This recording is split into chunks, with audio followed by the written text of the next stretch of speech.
सभी को नमस्ते। हमारे चैनल कहानी अड्डा में आपका फिर से हार्दिक स्वागत है। आज हम आपके लिए लेकर आए हैं चैत्र पूर्णिमा के व्रत की कथा। पुराणों में वर्णित एक कथा के अनुसार एक शहर में एक सेठानी रहती थी। वह प्रतिदिन भगवान विष्णु की भक्ति में डूबकर उनकी आराधना करती थी, परंतु उसका यह भक्ति भाव उसके पति को कतई पसंद नहीं आता था। इसी वजह से एक दिन सेठ ने गुस्से में अपनी पत्नी को घर से बाहर निकाल दिया। घर से निकाले जाने के बाद सेठानी जंगल की ओर बढ़ चली। रास्ते में उसने देखा कि कुछ लोग जंगल में मिट्टी खोद रहे थे। यह देख सेठानी ने उनसे विनती की, मुझे भी अपने साथ किसी काम में लगा लो। उसकी बात सुनकर उन लोगों ने उसे काम पर रख लिया, लेकिन सेठानी का शरीर नाजुक था। मिट्टी खोदते हुए उसके हाथों में घाव हो गए। यह देख उन लोगों ने सेठानी से काम छोड़ने को कहा और बोले, इसके बजाय तुम हमारे घर का काम संभाल लिया करो।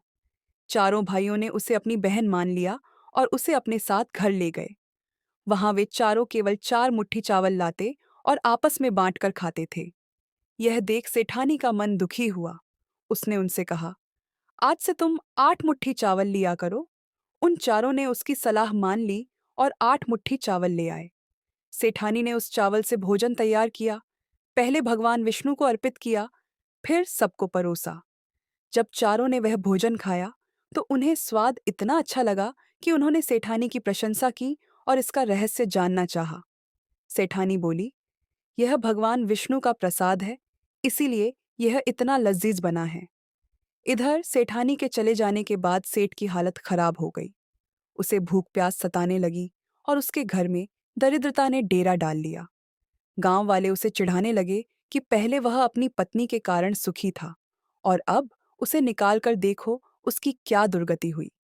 यह सुन सेठ अपनी पत्नी को ढूंढने जंगल की ओर चल पड़ा। रास्ते में उसे वहीं 4 लोग मिट्टी खोदते दिखे। सेठ ने उनसे कहा, मुझे भी अपने पास काम दे दो। उन्होंने सेठ को भी काम पर रख लिया, लेकिन उसके हाथ भी मिट्टी खोदते हुए छिल गए। यह देखकर उन्होंने सेठ से कहा, तुम भी हमारे घर का काम कर लिया करो। सेठ उनकी बात मानकर उनके घर पहुंचा। वहां उसने सेठानी को देखकर पहचान लिया, पर सेठानी घूंघट में थी, इसलिए उसे सेठ नहीं पहचान सकी। हमेशा की तरह सेठानी ने भोजन बनाया, भगवान को भोग लगाया और सबको खिलाया। लेकिन जब वह सेठ को भोजन देने लगी, तभी भगवान विष्णु ने उसका हाथ थाम लिया और पूछा, यह क्या कर रही हो? सेठानी ने जवाब दिया, मैं तो बस भोजन परोस रही हूँ। चारों भाइयों ने सेठानी से आग्रह किया, हमें भी भगवान के दर्शन करवाओ। सेठानी की प्रार्थना पर भगवान विष्णु सबके सामने प्रकट हुए। यह देख सेठ ने अपनी पत्नी से माफी मांगी और उसे साथ घर ले जाने को कहा। तब चारों भाइयों ने अपनी बहन मानी सेठानी को ढेर सारा धन देकर विदाई दी। उस दिन से सेठ भगवान विष्णु का परम भक्त बन गया और पूरी निष्ठा से उनकी सेवा करने लगा। इससे उसके घर में फिर से समृद्धि लौट आई। मान्यता है कि इस दिन व्रत करने से भगवान सत्यनारायण, हनुमान जी, श्री राम और माता सीता का आशीर्वाद मिलता है। तो यह थी आज की कहानी।